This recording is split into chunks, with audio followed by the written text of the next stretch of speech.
A combination of progressive policies, technological advancement and economic recovery have driven the growth of financial services in Uganda. This is now being called a standout achievement, according to the Financial Sector Deepening Uganda.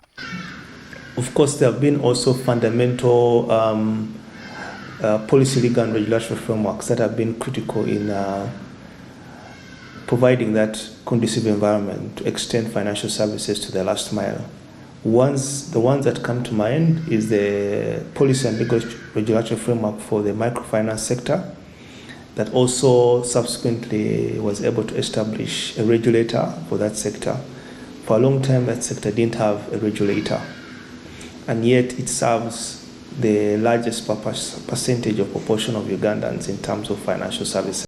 What Rutwama, the Director of Research at the FSDU, highlights can be seen in the numbers: growth in private sector credit, expanded digital access and financial inclusion levels reaching 81% alongside a surge in digital transactions. Of recent, Daily Monitor noted that digital credits or mobile loans surged 3.5 trillion, and the repayment rate was quite also impressive, to about 248.7%. So I think for me, that is one of the trends that is inspiring a lot of lenders that are still doing brick and mortar approach to deliver capital. Even regular users face high transaction fees. For FSDU, the solution lies in increasing active account usage to ensure financial services translate in real economic impact. Quality goes into appropriateness of products and also the cost of accessing those products.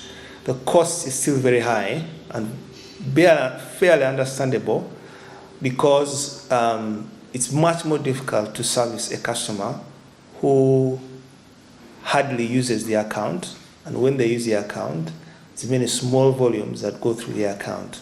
Credit penetration for SMEs remains low, with only 9% of small businesses able to access formal financing. You will find that even when the cost of capital is reduced either by government subsidies or whatever it is, you still see not much access.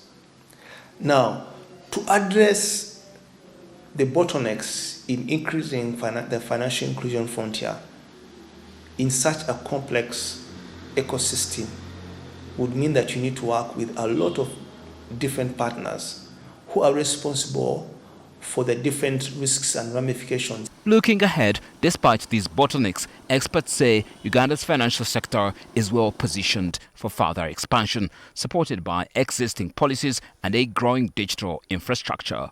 Malcolm Sime, NTV Tonight, Business.